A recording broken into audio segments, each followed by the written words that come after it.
السلام عليكم ومرحبا بكم في قناة الذكاء الاصطناعي بالدارجة. إلا كنتي من الناس اللي كيستعملوا محرك البحث جوجل بزاف، فهذا التطبيق اللي جبنا اليوم في هذا الفيديو غادي يكون تيهمك. موقع بربلكسيتي اي اي اللي كتقدر تدخل ليه من الموقع في الانترنت ولا عبر التطبيق ديالهم في الهواتف النقالة. هاد بربلكسيتي اي اي كيجمع بين البحث في الويب والذكاء الاصطناعي، بحيث تقدر تسولو على اي سؤال وهو كيدير بحث شامل في الانترنت وكيجمع لك المعلومات من مصادر مختلفه مع تحليل ذكي وواحد الملخص. هذا الموقع كان بان في ديك الموجه ديال شات جي بي تي، والان مع التحديثات الجديده ولا اقوى واسرع وكيعطي بزاف ديال المميزات للمستخدمين ديال النسخه المجانيه. دابا ندوزو نشوفوا الموقع ديالنا، عنده واحد الواجهه جديده ومحسنه، واجهه سريعه وبسيطه كتخلي تجربه المستخدم اسهل واكثر سلاسه، وكل شيء واضح باش تلقى المعلومات اللي كتقلب عليها بسرعه. هنا كيف ما كنشوفوا كاين البلاصه فين كتكتب السؤال ديالك، وهنا عندك الامكانيه انك ترفع عليه ملفات،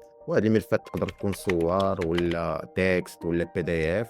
والمستخدمين ديال النسخه المجانيه عندهم 10 كل نهار، يعني يمكن ترفع عليه 10 الملفات كل نهار وتسولوا عليها. ودابا مع التحديثات الجديده فهو اللي كيعرف يحلل الصور بدقه اكبر ويعطيك تفاصيل دقيقه على العنصر والعناصر الموجوده في الصوره واللي سولتي عليها. هنا كاين هذا الزر ديسكفر، يعني اكتشاف، هذا كيقدم لك اقتراحات بناء على الاهتمامات ديالك والاسئله اللي كتطرحها باش تكتشف مواضيع جديده وتوسع المعرفه ديالك.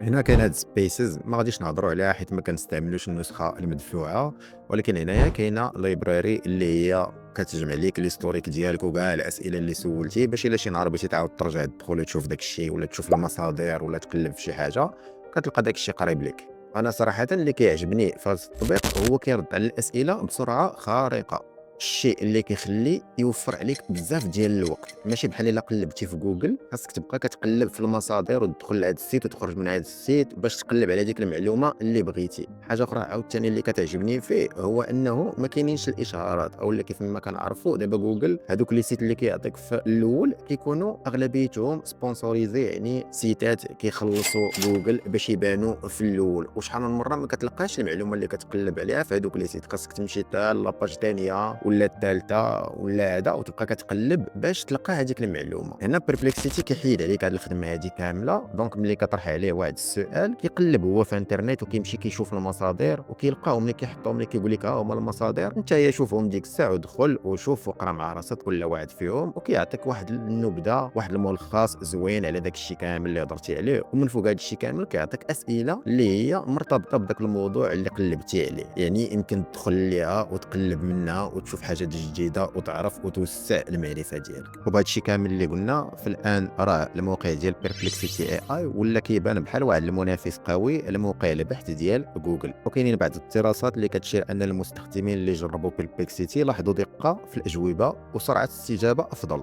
مقارنه مع بعض الخدمات ديال البحث التقليديه اللي كنعرفوا. وهذا الشيء راه كيبان ايضا من عدد المستخدمين النشيطين اللي وصل ل 10 مليون مستخدم كل شهر. وهذا الشيء راه كيدل على انه الناس كيقلبوا على بديل حديث وفعال لمحركات البحث التقليديه بحال جوجل. وتيدل ايضا على انه الناس بدات كتبدل التطبيقات القديمه اللي كنا كنعرفوا وبدات كتستعمل تطبيقات جديده اللي كتستخدم الذكاء الاصطناعي. ايوا دابا عرفنا التطبيق ديال البحث الذكي بيربلكسيتي اي اي بطريقه خفيفه. ايوا نخليكم تمشيو تجربوا هذا التطبيق اللي ما عمركم خدمتوا به، وتخليو لنا الراي ديالكم في التعليقات وتقولوا لنا كي جاكم هذا الشيء. ولا عندكم شي سؤال على الذكاء الاصطناعي ولا بغيتوا تعرفوا شي حاجه، انا كنتسنى الكومونتيرات ديالكم. ايوا السلام عليكم وتهلاو في راسكم كيف ما ديما.